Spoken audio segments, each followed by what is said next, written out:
தயவு செய்து இதை பச்சையாக சாப்பிடாதீர்கள், உயிருக்கு ஆபத்தாக கூட அமையலாம். சமைக்காமல் பச்சையாக சாப்பிடக்கூடாத உணவுகளை பற்றி பார்க்கலாம். காலை உணவாக சுவையான தொத்திறைச்சிகள் அல்லது ஹாட் டாக் சாப்பிடுவதை பலர் விரும்புகிறார்கள். ஆனால் மாமிச சத்துள்ள குளிர்ச்சியை பச்சையாக சாப்பிடுவது செரிமானம் மற்றும் குடல் ஆரோக்கியத்திற்கு கடுமையான விளைவுகளை ஏற்படுத்தும் என்று ஆராய்ச்சி காட்டுகிறது. FDA படி பச்சையாக மற்றும் பேக்கேஜ் செய்யப்பட்ட ஹாட் டாக் சாப்பிடுவதால் லிஸ்டீரியா என்ற பாக்டீரியா உருவாகலாம். இந்த இறைச்சி சாசேஜ்கள் வறுக்க அல்லது சூடாக்குவதன் மூலம் பாக்டீரியா கொல்லப்படலாம். சுவையான உருளைக்கிழங்குக்கு அறிமுகம் தேவையில்லை, ஏனெனில் அவை நம் அன்றாட சமையலில் பிரிக்க முடியாத பகுதியாகும். இந்த வேர்க்காய்கறிகளின் சிறந்த விஷயம் என்னவென்றால், இதை பச்சையாக தவிர எந்த வடிவத்திலும் சாப்பிடலாம். ஏனென்றால் உருளைக்கிழங்கில் மாவுச்சத்து நிறைந்துள்ளது. இது ஜீரணிக்க கடினமாக இருக்கும் மற்றும் உணவு மூலக்கூறுகளை உடைக்கும் செயல்முறையை எதிர்க்கும். இது வீக்கத்தை ஏற்படுத்துகிறது மற்றும் உடலில் இன்சுலின் உணர்திறனை அதிகரிக்கிறது.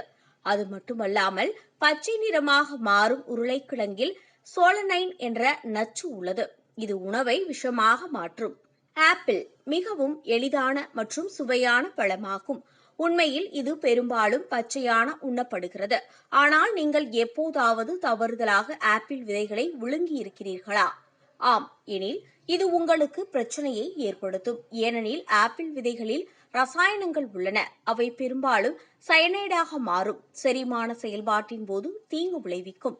எனவே சாப்பிடுவதற்கு முன் விதைகளை அகற்றுவதை உறுதிப்படுத்திக் கொள்ளுங்கள். ருசியான சிவப்பு காராமணியில் நார்ச்சத்து, புரதம் மற்றும் ஆக்சிஜனேற்றங்கள் நிரம்பியுள்ளது. இது ஆரோக்கியத்திற்கு நல்லது மற்றும் இந்தியர்கள் இந்த சிவப்பு காராமணியை சாப்பிட அதிகம் விரும்புகிறார்கள். ஆனால் இந்த சிவப்பு காராமணியை பச்சையாக சாப்பிடுவது ஒரு நச்சுத்தன்மையின் காரணமாக அசௌகரியத்தை ஏற்படுத்தும். பைட்டோ ஹெமாக்ளூனிட்டினின் இது வீக்கம், அசௌகரியம் மற்றும் உணவு விஷயத்திற்கு வழிவகுக்கும். இதனால் இரவு முழுவதும் ஊற வைத்து கழுவி அலசி சரியாக சமைப்பது நல்லது. யுகா என்று அழைக்கப்படும் மரவள்ளி கிழங்கு ஒரு உன்னதமான தென் அமெரிக்க வேர்க்காய்கறி ஆகும்.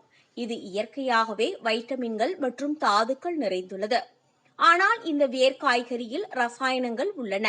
அவை பச்சையாக உட்கொண்டால் சயனைடாக மாறும். எனவே இந்த காய்கறியை சாப்பிடுவதற்கு முன் தீங்கு விளைவிக்கும் ரசாயனங்கள் இல்லை என்பதை உறுதிப்படுத்திக் கொள்ள வேண்டும்.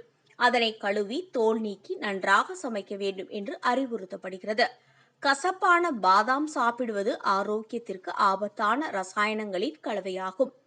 ஹைட்ரஜன் சயனைடு மற்றும் ஹைட்ரோசியானின் அமிலம் எனப்படும் நீர் போன்ற இந்த இரண்டு ரசாயனங்களும் சேர்ந்து மரணத்தை உண்டாக்கும். ஒரு பிடி கசப்பான பாதாம் கூட ஆரோக்கியத்திற்கு தீங்கு விளைவிக்கும்.